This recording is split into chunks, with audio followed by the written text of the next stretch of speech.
Hi, everybody. Welcome to ZoomInfo's webcast, which is leveraging the human touch with employee advocacy.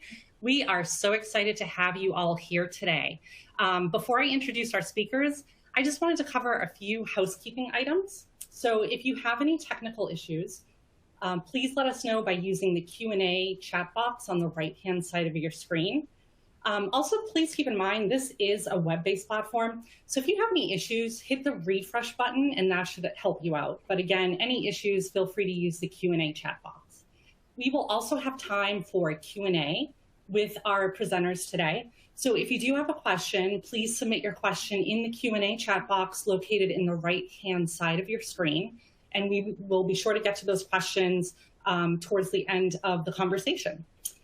We're also recording this presentation today, so if you have to hop off for another meeting or whatnot, just know that we will be sending you a follow-up email with a link to the recording that you can watch at any time. And then the last but not least, I did just want to go through our safe harbor statement. I am not going to read the entire thing because it's extremely long, but we have it up there on the screen for you to reference. So basically, this is just saying that ZoomInfo is a publicly traded company. The presentation may contain forward-looking statements. Any buying decision you make should be based only upon currently available products and offerings. And again, we do have our complete safe harbor statement right there for your review. So, all right, we are going to kick things off. And again, we're really excited to talk about employee advocacy and just super excited to have our experts with us here today. So I'm going to give both of them a chance to introduce themselves. We have Shannon Emery, who is the Manager of Community Recognition at Alteryx, and then Carolyn Salas, the Community Manager at ZoomInfo. So Shannon, I'll hand it over to you if you want to give a brief overview of your background, and then you can hand it over to Carolyn. Okay, awesome. Hey, everybody. My name is Shannon Emery, and you already know my title here at Alteryx. I have been working in the community space, primarily the B2B SaaS-based communities, since, well, it's been about 8 years, almost 9 years now. I won't think about that too hard, but I love what I do because I get to help companies that scale or get bigger really utilize the power of their community. And in a previous role, just a year or so ago, I've also helped run internal communities. So employee advocacy, employee resource groups, those kinds of things were some of my favorite things to do. I like long walks on the beach and chocolate, which is actually a true statement, but I also like to hang out with my spouse, my doggo, and go on adventures and things like that. So that's me in a nutshell, and I also can almost always be found in a bright color, so I brought it out for you all today. But that's me, and so I'm going to turn it over to Carolyn. Love it. Hi, everyone. My name is Caroline. I'm our community and advocacy program manager here at ZoomInfo. My background has always been in social media strategy. And as I've been spending the last few years learning more about that, my job has naturally unfolded into more of a community-focused person. And now I'm really at ZoomInfo, I found my niche. I found my passion, which is community. And I've been lucky enough to meet brilliant other professionals like Shannon. We actually met doing a online Twitter AMA. So that's why I said, oh my gosh, we're going to talk about employee advocacy. I have to find Shannon. So you can count on me as just being a voracious learner and excited to talk more about community and dive into employee advocacy. I'll hand it back to you, Dory.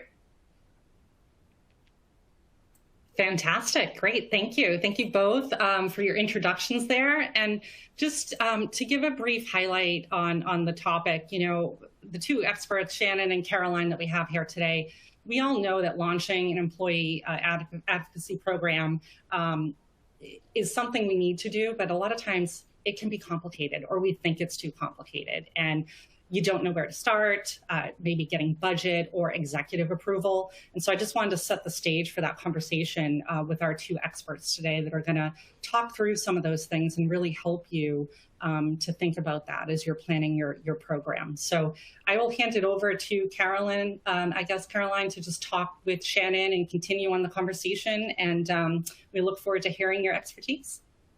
Fantastic. Thank you so much, Dory. So thank you for that introduction. As Dory said, we have three main sections of what we're going to be talking about today. So how to plan and kick off the program, how to get employee buy-in, and then finally how to show those results. So we're going to start off really brass tacks, really basic, with what the heck is employee advocacy and what does it live under? I know, like, depending on if you're between B2B and B2C, as well as whatever industry you're specifically in. It could be within marketing, it could be within community, it can be all over the place. So Shannon, I'd love to hear your take on defining employee advocacy and where it lives. Where it lives. Yeah, I always got to do the little quotes, right? Like, because it can almost live anywhere. Actually, there are groups you don't want to take over employee advocacy internally, just because that's not what they do. So for me previously, employee advocacy is having internal employees working at your organization who are your rock stars, your champions of the company itself. So this is the mission, the vision, the values of the company. Those people kind of, I don't want to say live and breathe it, but they are part of that ecosystem where they're very involved with the company. And so they want to go out there. They're your heavy recruiters when you come to it. If you got somebody who's always pulling in people into your organization, that's an advocate because they like working for your organization. So they're going to keep on bringing people into it. And Alteryx has a hefty employee advocacy program. I'm learning about it more as now because we believe here at Alteryx that this is not a sales pitch for anybody, but we believe in bringing in the right people to do the right jobs, and they treat their employees pretty well. And so we've got a lot of referrals coming in, but that also means we have a lot of employee advocates.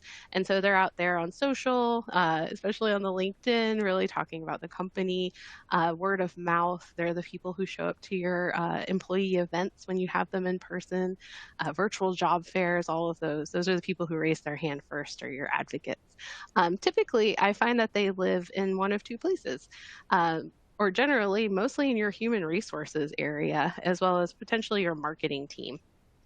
So when you tie it to employee advocacy to human resources, that makes sense, right? Those are the people who are recruiting, getting people involved, but also on the marketing side, I've seen them sit in that area too, just so that way there's more alignment between your external facing marketing and your employee advocacy program. But believe it or not, the two marry well together to be able to work together across that. But what about you? Tell me what you think employee advocacy is. I always like to hear. I know we've talked about it before too, but yeah. You hit on a lot of things that I wanted to follow up on, but I'll say in general, employee advocacy are finding those people who, as you said, genuinely drink the Kool-Aid, and they made the Kool-Aid, and it's actually not Kool-Aid, it's real precious ingredients that you bought naturally and put together to make a drink. Something that you said was, oh yeah, it seems like they're totally, your employee advocates are the ones who are, as I said, drinking the Kool-Aid or very obviously just trying to get ahead by sucking up, when that's not the reality in the least.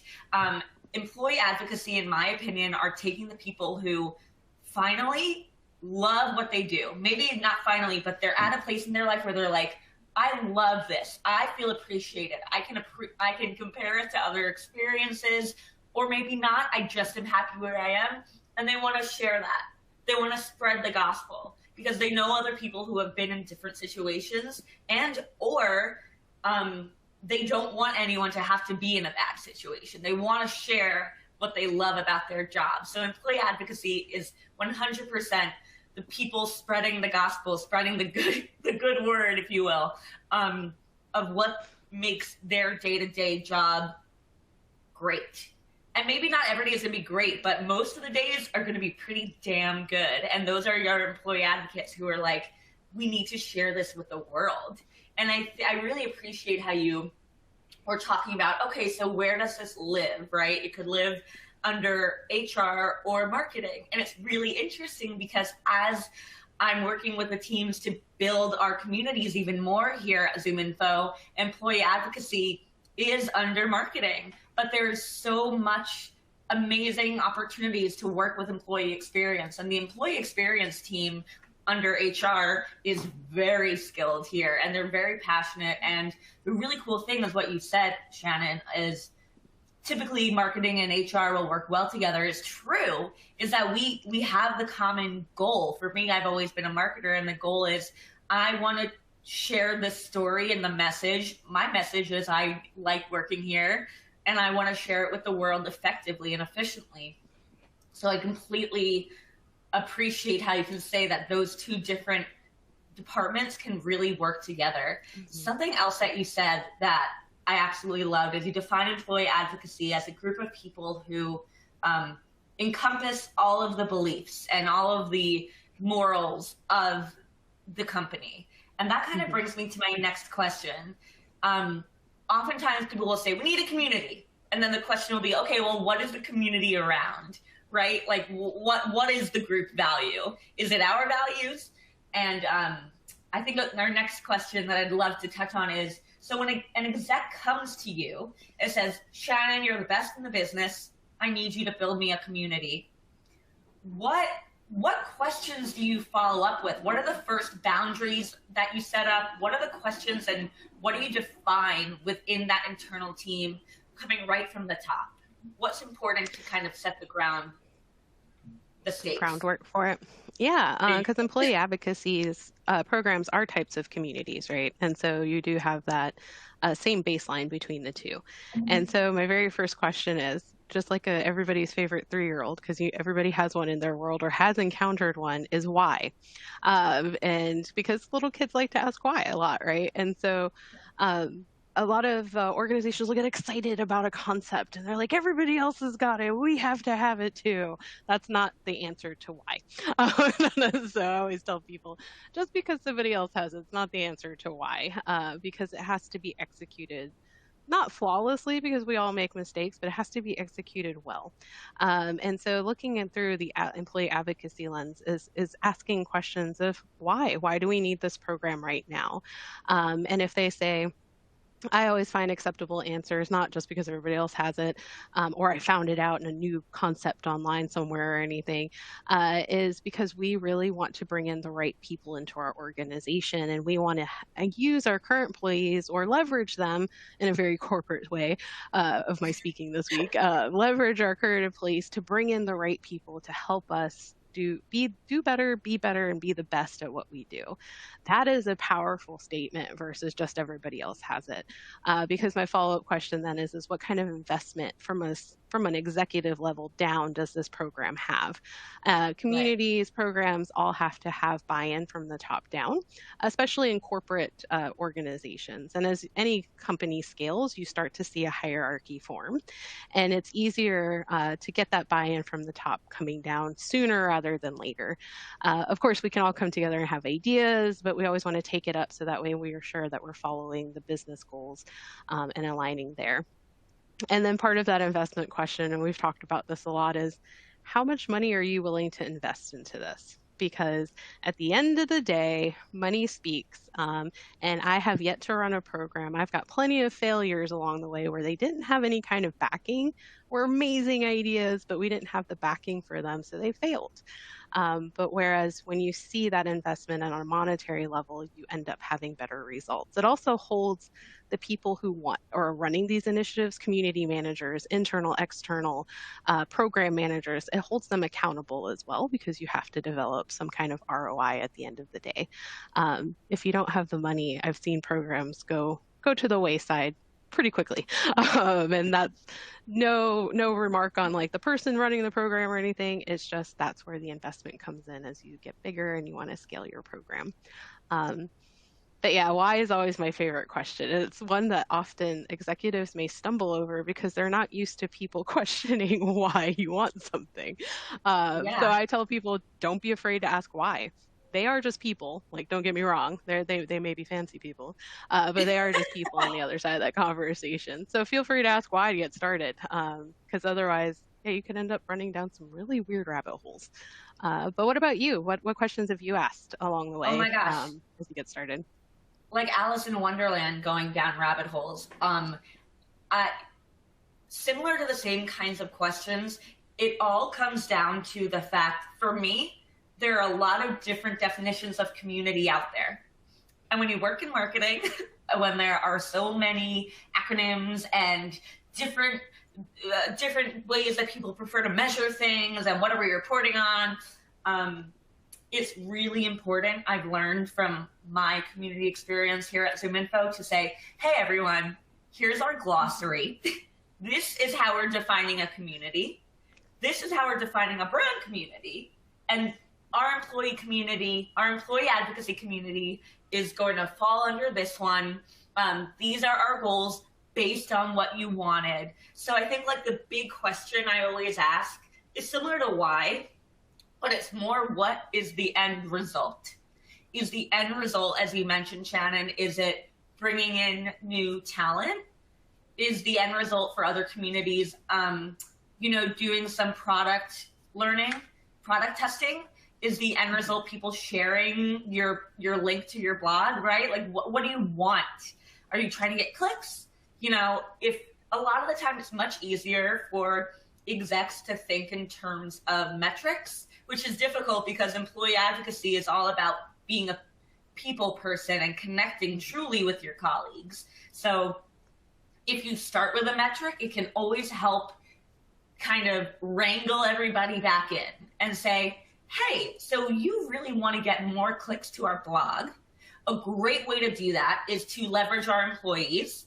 And the reason that we can leverage our employees is they individually have their own following, et cetera, right? You start with the metric, your KPI, and then you kind of connect it back to all of the more quantitative, strategic things you have planned.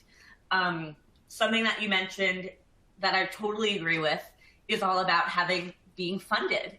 I think being funded from the top down, not only, as you said, shows that there's investment, that, the CEO, the CMO, they're watching and they're participating, but it also shows the people you want to engage with that, like, I'm looking out for you. This is not for nothing. This is not just a one-off thing. This is a program that's here to stay. And I just really am glad that you brought up having funding for programs, because I think there's a really big common misconception that employee advocacy is free and that community building is free. And it's not. It's free in the sense of that you probably don't have to hire like a technology wizard, or you probably don't have to, in the very beginning, buy a brand new platform, but you have to spend a lot of time and energy creating those relationships, and then you have to back it up and reward it with that funding, etc. But I think another thing that I've learned is to speak the right language to the right people. So another question I have for you, and Shannon, we were talking about this before we started, was how do you learn the language of your advocates and your employee advocacy community? And then how do you bring the language back to them and communicate in that way? Yeah, so, we talked about this too, especially with my program members, like being able to speak their language and be able to connect with them. And as far as languages, this isn't meaning like I've got Japanese members who don't need to go out and learn Japanese unless you want to, but understanding, differences within your organization. So if you're a global company, understanding that what may work for your American or North American based employees may not work for employees who are based in Japan, right? There are different cultural differences and things that you have to be aware of when you start to become global. If you don't have that in that case, and that's okay, if you've got a group of people who are just in one country or one part of the world, you're going to learn a couple of different languages. And I say that, internally, you're going to have your stakeholders. So you're going to have to learn how to speak human resource speak, believe it or not, if you've got employee advocates happening. And what does that mean? Learning their what kind of jargon or verbiage do they use on a daily basis for you to understand what's happening. Working with C-levels and executives, the language they speak is very data oriented, right? They want to see results. But they also want to hear a story, but they want to see the results in the background, right? Like you can't bring all the warm fuzzies to them, because then they're going to say, okay, cool, I invested 10 grand into this. Like, what does that mean at the end of the day, at the bottom line. And like you said, you are aligning that strategy to speak their language, right? But then also being able to come down to your HR friends and saying, these are the results for you in a way that understands and aligns to their goals. And then for your employees, your culture and tone that your company sets is the language you speak, right? How you treat each other. And a community manager or program manager doesn't necessarily have to be a buttoned up person with their fellow employees, right? It could be a little bit more casual. You can talk and be more clear or transparent about issues or struggles and stuff like that.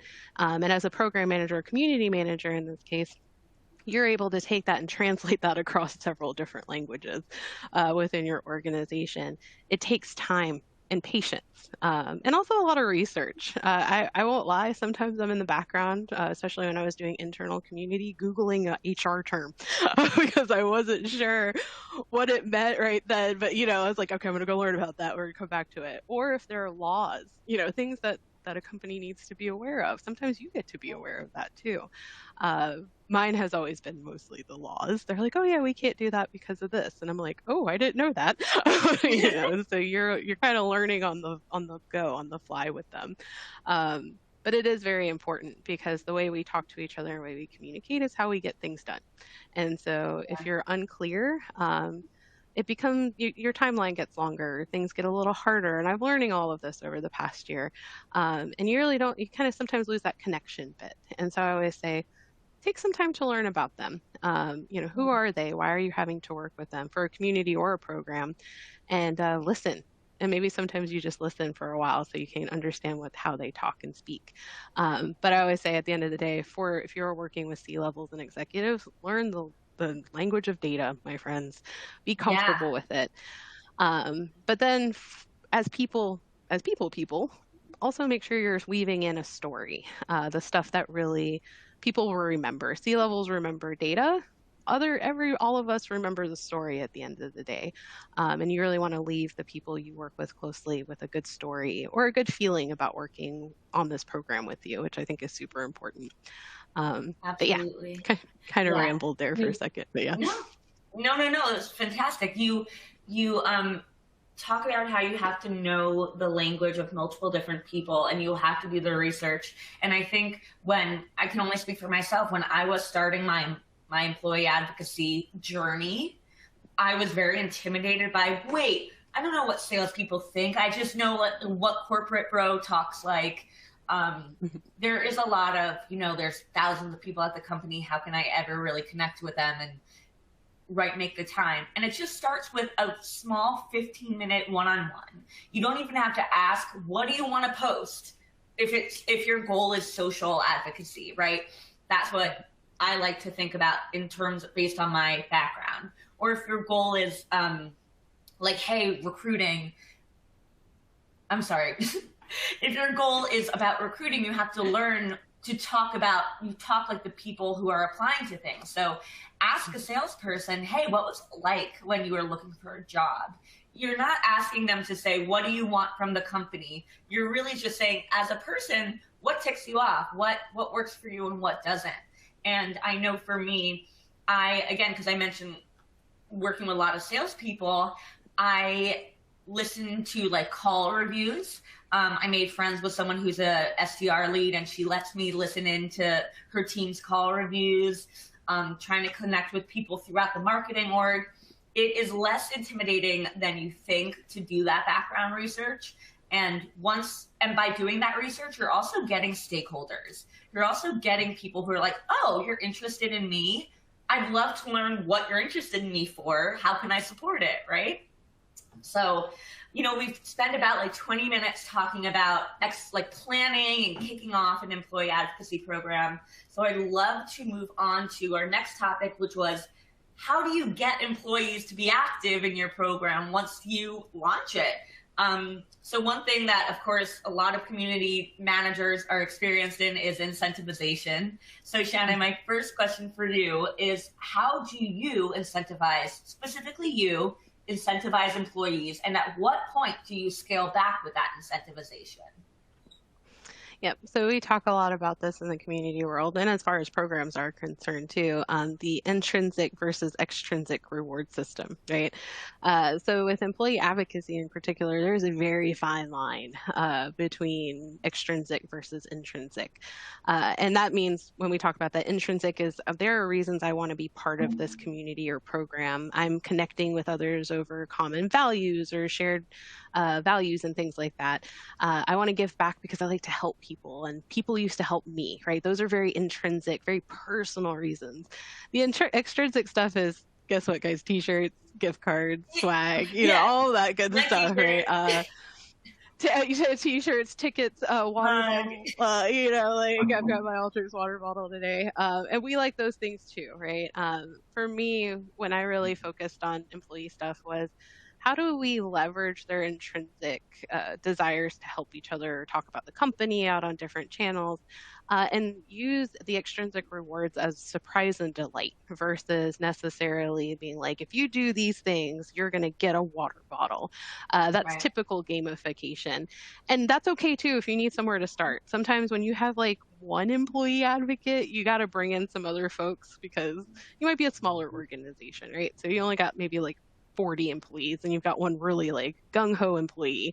And so there too, extrinsic also doesn't mean just stuff. So you can highlight them at your organization's meetings, making sure their managers know about them, giving them kudos on social channels if you have the allowance to do that. You know, and really highlighting who they are and why they're important to this program. Of course, I like my intrinsic stuff to be more surprise and delight. So like they don't know that they're going to get a swag box for thanking them at the end of the year for everything that they've done. Or if you got a really cool organization, a little bonus at the end of the year on their paycheck for being the people who help recruit for them or talk about their organization. I think everybody can agree nobody's going to be bad at some more money at the end of the day. But you don't want to allow those things to drive your whole entire program, because I've seen where people game the gamification just so they get the stuff or the recognition. And that's that fine line, especially with employee advocacy, because you really want the passionate people, the people who will question everything a company does because they want it to be better and do better. And so those are your advocates. Like, so that's something I didn't say earlier. Don't be afraid to go to the people who are always questioning things because they care. You know, I always say the opposite of love is not hate, it's indifference. And so if people are indifferent, they may not be your best employee advocates. But if you've got people who are very vocal, who are always wanting to push change, they can also become your advocates because they care. But yeah, I always hold off but I always like to give something at first, a little t-shirt, you know, a little mug, and it actually helps pull that group together. So something we talk about a lot in community are things that identify you as being part of that group or that community. Swag does that. Like people don't see it that way. It's all about the symbol, right? Like you're like, I'm part of Ultrix. I've got my water bottle, but people know I'm part of Ultrix. And that's how I indicate to the world. So it is a good thing to have some kind of swag and things like that, but don't make it the center of your whole entire program unless you have a need to drive more members into it. Sometimes that does help. But yeah, keep going back to the intrinsic stuff. Why are they here? How can we leverage that? How can we highlight them in different ways that will, you know, really make them shine and really have them be a solid part of your program? But what about you? What have you done in the past? You know, I can really appreciate that delicate balance of intrinsic versus extrinsic, and how when you start, in my experience, we now have our employee advocacy, our Zoom influencers. We have about like 600 of them internally, almost 700. And it started with, hey, if you do this, like maybe you could win points, or maybe you'll get a sticker, or et cetera, et cetera.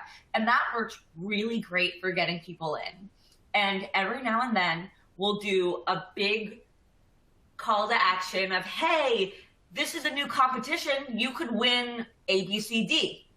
But here are the things. Not everyone's going to win. Everyone has an equal chance, but not everyone's going to win. So something that you didn't mention, but I think was still in your motion was people are there for the wrong reasons when they're there for the swag. And a lot of times, if the call to action is, hey, like comment on this, or like tell us why you really love that part of your job, they pardon my language, they come off a little half-assed. And then it's very clear, oh, you just wanted this for the reward. But then you have, so I think a really great way to balance and kind of wean people off the extrinsic is to really celebrate those who kick it out of the park, who knock it out of the park. So if I had maybe, I think a perfect example is we had a competition a few months ago, and one of the people who submitted is usually pretty quiet, but we blew them up. We go, oh my God, so-and-so, you did a great job, you know, shouting them out on the channel. And then they learned, A, oh man, I can do this. This is easy. And I'm appreciated. And B, oh cool, I also got this. I also got a sticker. And like by continuing to reinforce and say, you're doing great work, it establishes that sense of mutual concern that we talk about in community, right? Is I care about you outside of this group. I care about you feeling happy at your job, and I want to do what I can to help you feel that way in our employee advocacy community. One more quick thing on swag is I have an inner ring. So I have 3 employee ambassadors who are my superstars. We all work together to come up with campaigns, competitions, come up with new swag. And we designed, I want to show you because I'm wearing it, these shirts that only employee ambassadors get. And it has our name. Oh, You nice. see it? Yeah, it has our name and our that's awesome. logo. And it's, what, a $20 shirt? But it shows, hey, you put this extra effort in to show up and give to this community, and I'm going to give you a customized piece of swag because I value you. So I could talk about swag for ages, but the way that I kind of approach it and make that transition from external motivation to internal motivation is that consistent reassurance. I agree. I think. Oh yeah, I was gonna say I think you're doing it the right way, right? It's the shift and the change of workforce that we're seeing too. What I'm talking about is those are a little bit more of the old school, like just give them a bunch of swag and they'll go do the stuff, right? Which is true, but it leads to a lot of unnecessary noise and lack of quality, right? And that's not what any organization wants. But the way you're doing it, I would completely agree, right? You're teaching me something today, right? Like why maybe we'll adjust that for what we're doing for some of our stuff too, because you can identify those people who really get into it. And I like your little ambassador circle. That's cute, right? Like I'm part of the inner circle, and so that everybody gets excited, right? Like even if it is for work, we want to be like part of the exclusive stuff. Like so, I like it. Yeah. I'm here for it. Like it's all coming back to that whole concept of like mutual concern and showing that you value each other outside of just wanting to get the swag. So we've talked a lot about how to get our employees, how to activate them, but a huge task of employee advocacy is education. In your experience, how have you educated and empowered your employees to properly represent the brand? I think there's always that concern. You send your employees off and maybe they're going to say not so savory things. How do you approach that? Yeah, so it's actually a dual-sided piece of education that you have to do with these types of programs, especially if you're kicking it off for the first time, is internally setting those expectations, right? Working with your marketing team. Do we have a social brand guide? Do we have our actual brand guide on hand? Should there be certain things that employees need to be aware of? Do you have a social media agreement in their contract, right? Because these are things that protect the company. And I think every organization I've been with, except for my first one, had, because it was like, great, as social media is, I'm old, was kicking off, had something in there about, if you are going to participate in our social programs or you're going to talk online and use our name anywhere, we have these guidelines we'd ask you to follow. And then also on the internal side is that you're going to be dealing with people, and people make mistakes. And I'm not talking about glaring potentially hateful things or anything like that that obviously are wrong to be representing a brand with, but people occasionally may make mistakes on wording or how the marketing team wants to word something, or they didn't put it in the right channel and stuff like that. So there's a little bit of patience that I always ask for on the internal side as they are working with their employees, because they are like technically your internal customers. So you don't want to make them mad either working through this. But then on the other side, after working with the marketing or HR team of outlining resources or documentation or things that you can share with employees.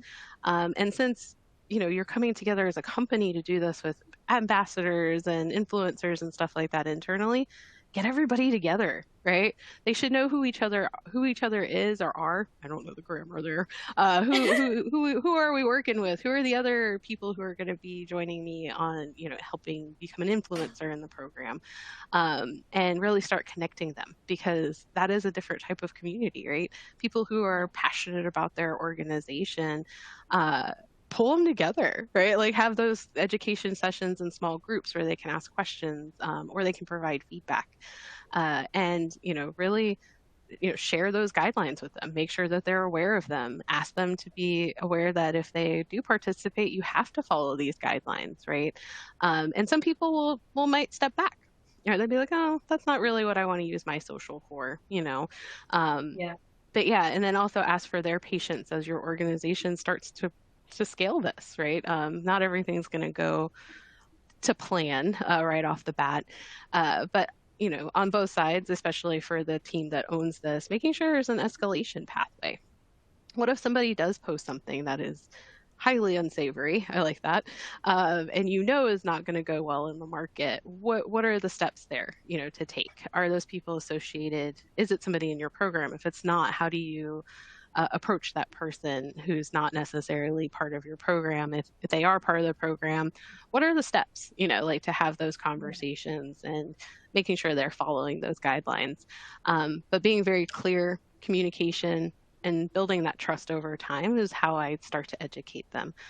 Best practices, making sure they have a picture on their Twitter handle. Like there are these things that you'd be surprised not a lot of people sit around and think about, or don't have anything on their LinkedIn except like their face, they want to get involved. So you get to actually help teach them social on the other side too. Because I know a lot of people who are really awesome about their company, but you never see them anywhere else. So sometimes they want to learn, and that's where the managers and your internal teams can help do that. Teach them how to community. I always say teach them how to community. Here it'd be teach them how to social media too. Seriously though, and it's I think it goes back to what we were talking about, between marketing and HR. It's a delicate balance, because you're dealing with people's egos and they're nervous and they're scared to post, but they want to be there. And when something goes wrong, how can you make sure that you're not totally discouraging them?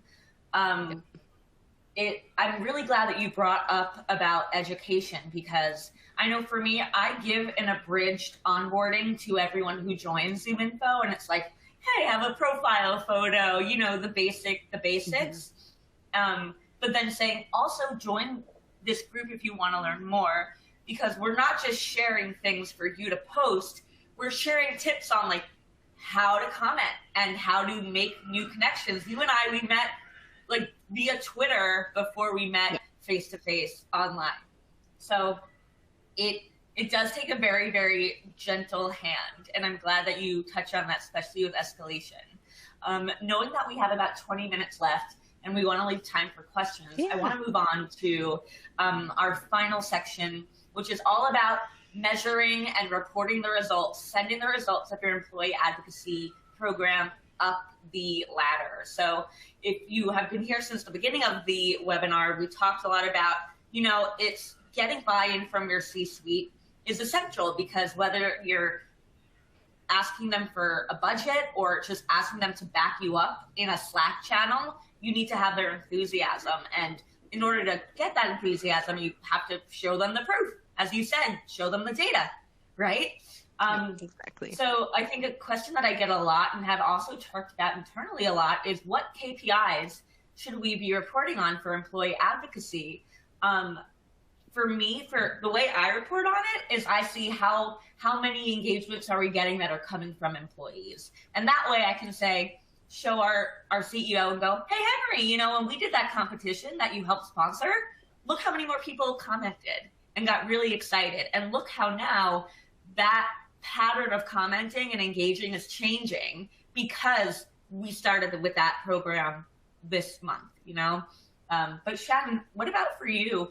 I'm so happy we get to talk because you have so much experience here. How do you identify your KPIs?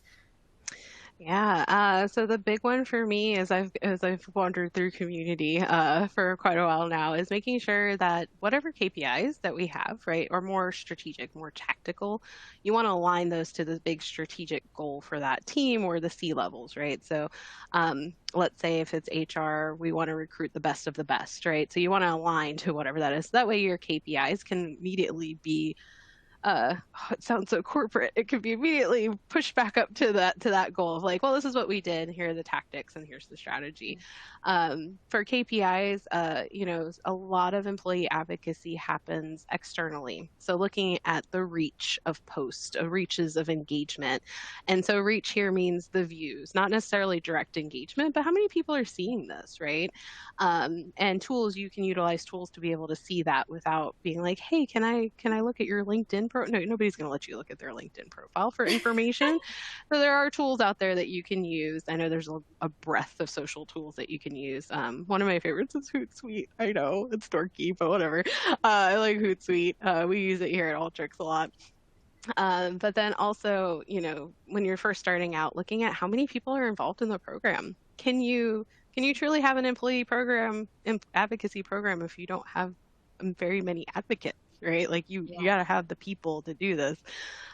So initially starting building on membership, and then just like we do in community, looking at active membership, right? Like who is actively participating in the program. And as you get started there as well, but then looking at your reach and then looking at direct engagement. Are people liking their information that they're putting out there? Are they responding to it?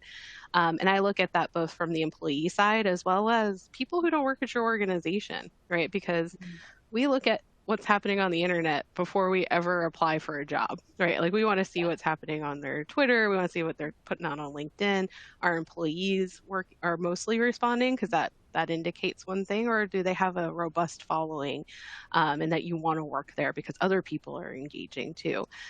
As well as, and then really highlighting, yes, your reach, your views, your more typical engagement, and then really highlighting those people who go above and beyond.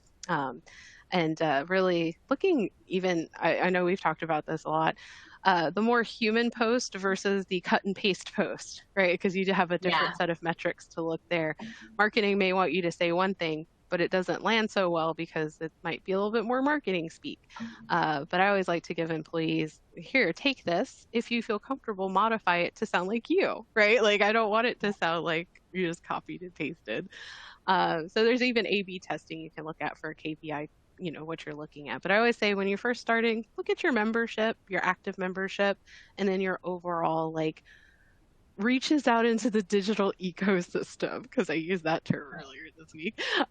So likes, reach, consumption, those things that you can easily start to build on. Because some of what we do can be very nebulous sometimes, but for your C levels, when they're talking to you, they want to hear about the data. And they may not understand all of that, but they understand numbers. So, you know, make sure you're pulling that story back in, but also supplementing it with data, and then tell them a warm fuzzy. That's a KPI. And internally too, asking, especially if it's employee advocacy, talk to HR. What are our attrition rates before we started this? What are they after we've started this? And time goes on to start measuring that. Because I talked mostly about marketing KPIs, but talk to your HR teams. Are we seeing more high quality recruitments coming through because we're having a broader reach out in the market? You know, are we seeing more referrals coming through our programs because we've activated our internal employees?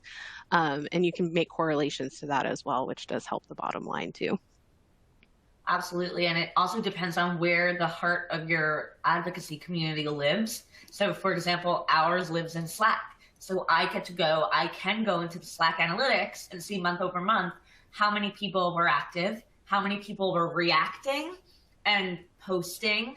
And, you know, once we opened the Slack for anyone to comment in, we saw a huge uptick, right? And we can connect those to all of the more like warm and fuzzy things that we've done, right? We can see, look, we saw a boost in membership and reactions when we opened up the channel after we set this competition up.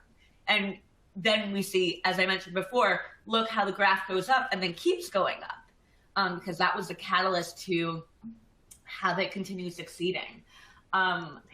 This is another question that I love and have trouble with myself is, and our final question before we'll go into Q&A is how do you combine the qualitative and quantitative evidence together to support and report on your program? Yeah, so it's the story, right? You got to take the story of what's happening, and community managers are amazing storytellers, right? Like we love a good story because that's what people connect to, right? And so that is, I could tell you, I've got stories that make people tear up when I tell them about them. But at the same time, my audiences weren't necessarily other community members or fellow employees. I had to take those stories back to C-levels or CEOs or whoever, the fancy people I like to call them, and say, okay, you know, and they also love they love the story because they're humans at the end of the day too, but they're going to stop and ask you, well, what kind of data do you have to back that up with, right? Like, is this something that is sustainable? Was this one point in time? And so you got to be ready for those. So, you know, I always say, as a program manager, somebody kicking off these programs, have your moment with that story, with the outcome of what you did, but then take a step back and say, did this align with the KPIs that I set out for my program? Does this roll back up into the goals where I'm sitting in my organization? And did we have any correlating goals that we managed to like touch upon or help improve as well? And get a little dry around it. It could be a little like you're taking the passion out of the story, but backing up those things with points of data, right? Like, okay, in this contest, we had X, Y, and Z happen. We saw a 20% increase in engagement across the employee base, right? And it doesn't have to be in-depth numbers of like, we saw on the data point graph that, you know, it's just more of picking out the highlights, the things that really move the needle to supplement to your story. So as you're telling the story, you can tell the sweet story of what happened, how members connected with each other, or employees really connected with each other on social, but we also saw 25%, I always use 25% increase on engagement in our social following for the rest of that XYZ timeframe. You have to talk numbers, dates, times, you know, and then also if you're using money to supplement an initiative, talk about what you got back out of that money, right? And using that in data it's really helpful, especially for the monetary side of things. So I always say that pick out the highlights of your data points, but also don't be afraid. Like I always tell people, don't be afraid if the data didn't quite jump like you thought it would. Talk in percentages. A lot of people are like, well, we went from 4 to 5. And I'm like, well, let's talk about that in a percentage, right? It makes it sound a little bit more palatable to your C-levels. You know, 20% increase, ooh, right? Like nobody needs to know that was a tiny number. But also if you expected something much bigger, be transparent with them and tell them how you're going to change your tactics in the next round, because we're humans, right? And they know that. I think we all get a little nervous that they'll be like, oh, well, you don't know what you're doing. I've been there, trust me.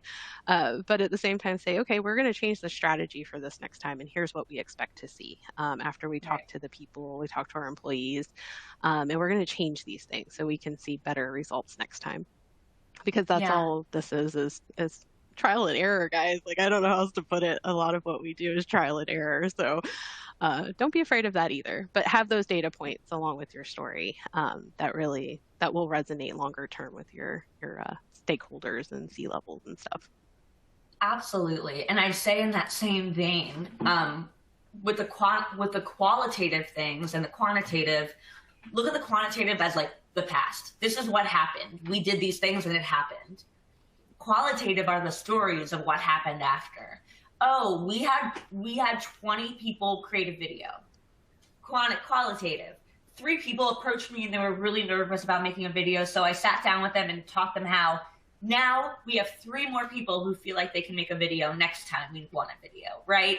It's connecting to see, like, you want to keep doing these kinds of things. You want to keep getting clicks. Like, we are creating the community. We are creating that trust with those qualitative stories.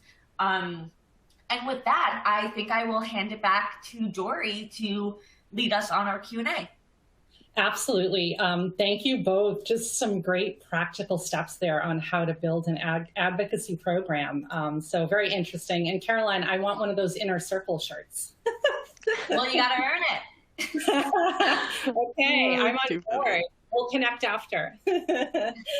All right. Well, thanks everybody for joining. We're going to set aside just a few minutes for questions from our audience. So if you do have questions, please use our Q&A chat box located in the right-hand corner of your screen. And our 2 experts would be happy to answer your questions. I'm just looking here, Shannon and Caroline. It looks like we do have a question that's come in from Jacqueline Gellner. Hi, Jacqueline. Her question is, when asking for budget for programs, what would that budget actually go to? So a platform, an incentive program for employees, anything else? I'll throw that out to both of you. Yeah, I just had to do a budget, so I'll take a stab at this one. Budgets are one of my least type A favorite things to do, but also it means I get to spend somebody else's money, so I get excited. But for programs in particular, yeah, really think through what you want. The whys and the why does this program need to exist will heavily influence what you're looking for budget. So Jacqueline, definitely, if you all are not wanting to do a lot of manual work around collecting data and things like that, I always do suggest a nice platform. Traditional advocacy platforms can help here, and there are out in the market more platforms that are geared towards employee advocacy, right? They are a little less like, oh, get this for that, and they can really help. Community is also an amazing tool. So like we were saying earlier, Slack is a great place. Anywhere you can get analytics, my friends. If you're looking, that's where you want to go, especially for those conversations around budgets. But you can use a traditional community. You can use a Facebook group. I want to talk about it on a different call. But anywhere that people are congregating for you at your organization could be a community, as long as you can get the analytics out of it. We were talking about Microsoft versus Google earlier. I can't get to analytics in Microsoft, right? I'd have to go to my IT team to do all of that. But if I were to do one here for us, we would use something a little bit more traditional around an advocacy platform. But then also think about what you would like to do extrinsic rewards wise for your employees. And do the research behind it. Give them, quantities, data, information that will say, we're going to use this, and this is the results of, I want to order 600 t-shirts. What is the pricing for that? Why is that important? And tell the story around each of those budget line items too, if you can. And then also something I always tell people, build it in for your sustainable programming. What does it take to do a contest every quarter? What does it take to do, longer engagement with people to keep them engaged and things like that? And so I'll use an example. When I worked at Higher Logic, I ran our Pride ERGs, which were the employee resource group. So we sat down and thought of everything we could ask for money for throughout the year based on our programming. And then we presented a budget, and we actually got it approved because it wasn't a overly inflated budget. But yeah, anything you can think of, if you want to reach out, Jacqueline, I've got lists of things I ask for budget wise for any of my programs, and you can tweak it to an employee advocacy one. And it's a little bit easier when you set that in front of the C-levels and they say, okay, well, here's how much money I actually have for this. And then you can go back and tweak and scale down. And that also means you can be very transparent with your employees about what we're going to be doing this year, right? And this is why we're not going to do like the big ambassador trip to Hawaii this year. We just didn't have the money for that, right? And then, and go for the sky, but then come back down and make sure it's a little bit more even keeled for folks. But yeah, I also, as program scale, always say education opportunities, professional development opportunities for the people who are running the program or who are your ambassadors. Like those 3 people at ZoomInfo, how can we help supplement their career, right? And maybe that comes from an HR budget, but it's still a budget ask for you. So it's not a fun exercise, but we do have templates and stuff that I can share if you all like. You can find me on the Twitter and LinkedIn too. I'm always happy to share. I have no notes. I just only have things to add. I think that's such a phenomenal response. Some things I'll add is that you also want to think about what are other ways that your employee advocacy, as Shannon said, sustaining the program, what are other ways that employee advocacy can show up at your company? For example, we started a book club, and that comes out of the employee advocacy budget. If you come to 3 book club events, we'll pay for the book, right? That kind of thing. And then maybe you'll post about what book you're reading, right? But the idea, it all comes down to the community. Something that one of my bosses taught me, and it was the most incredible thing, is to create kind of a calculator to make the equivalent. Say you have 1,000 people who work at your company. What's the average amount of impressions that a typical person will get? And then put money behind that, compare it to the amount of advertising dollars you spend from your social budget. And it's kind of a way of saying, like, listen, if you give me $5,000, I can get you this, like, triple, quadruple the amount in advertising budget, in advertising dollars, because we have the manpower to share that. And when I made that little calculator and I included it in my budget request, it almost got immediately approved, because it was showing how employee advocacy, all the ways, as we kept talking about, how it can go back to the metrics, go back to what are the CEO's main goals. And other than that, I'll just say, for me personally, a lot of my money does go to swag, because we like to make personalized swag. So also another thing that Shannon mentioned, like, what platform are you on? Also, are you going to want to make customized swag, because you're going to look at a different company than you are for a general one-size-fits-all kind of shirt. So hopefully that helped you, Jacqueline. Yeah. Awesome. And something that you totally shout out right here is, cross-functionally, if people want to be involved in your program, they need to invest in it. Because this is a company initiative when we're talking about employee advocacy. It is not just an HR initiative. It's not just a marketing initiative. This actually helps the whole entire company. So, making sure that if they come to you like, well, we want to do this. Cool. That's when your job is to say how much money you got to put behind that. And if the answer is, I don't have a lot, that's okay, because you'll scale back your initiative. And it's not to push people away, but it's to show them that investment is important. And it's kind of, it'll make you uncomfortable, because like, you don't report to these people. They're not in your department. But program managers and community managers are so cross-functional that that's something I would suggest getting comfortable with, just to say, well, that's cool. How much money you got? I had to do that with my program, and they're not internal people this year. They're like, what do you mean? I'm like, I don't have the budget for that. I need it to come from somewhere. They were like, oh, I guess I could find something. And I'm like, exactly. So don't be afraid to ask. Go ahead and ask. It's okay. The worst I could say is no. But I do highly encourage that for everybody. Why not? Great. All right. I can't believe it's that time already. Where did the time go? It's crazy. Listen, I want to thank you, Shannon and Caroline. Great insight today. We really appreciate your time. Audience members, this does conclude our webinar for today. I hope you learned some great practical steps for building your employee advocacy program, and really help you build that Brand on Fire program internally. So as a reminder, we are going to send out a recording, a follow-up email with a link to the recording within 48 hours. So please feel free to share that with your colleagues who may be interested. If we did not get a chance to answer your question, do not worry. I will be sure to share this with our experts so they can follow up with you directly. And again, thank you so much for your time today. And we look forward to seeing you on another ZoomInfo webinar. Take care, everybody. Thank you. Thank you, Shannon. Thank you, everyone. Yeah, thank you all. Bye. Bye.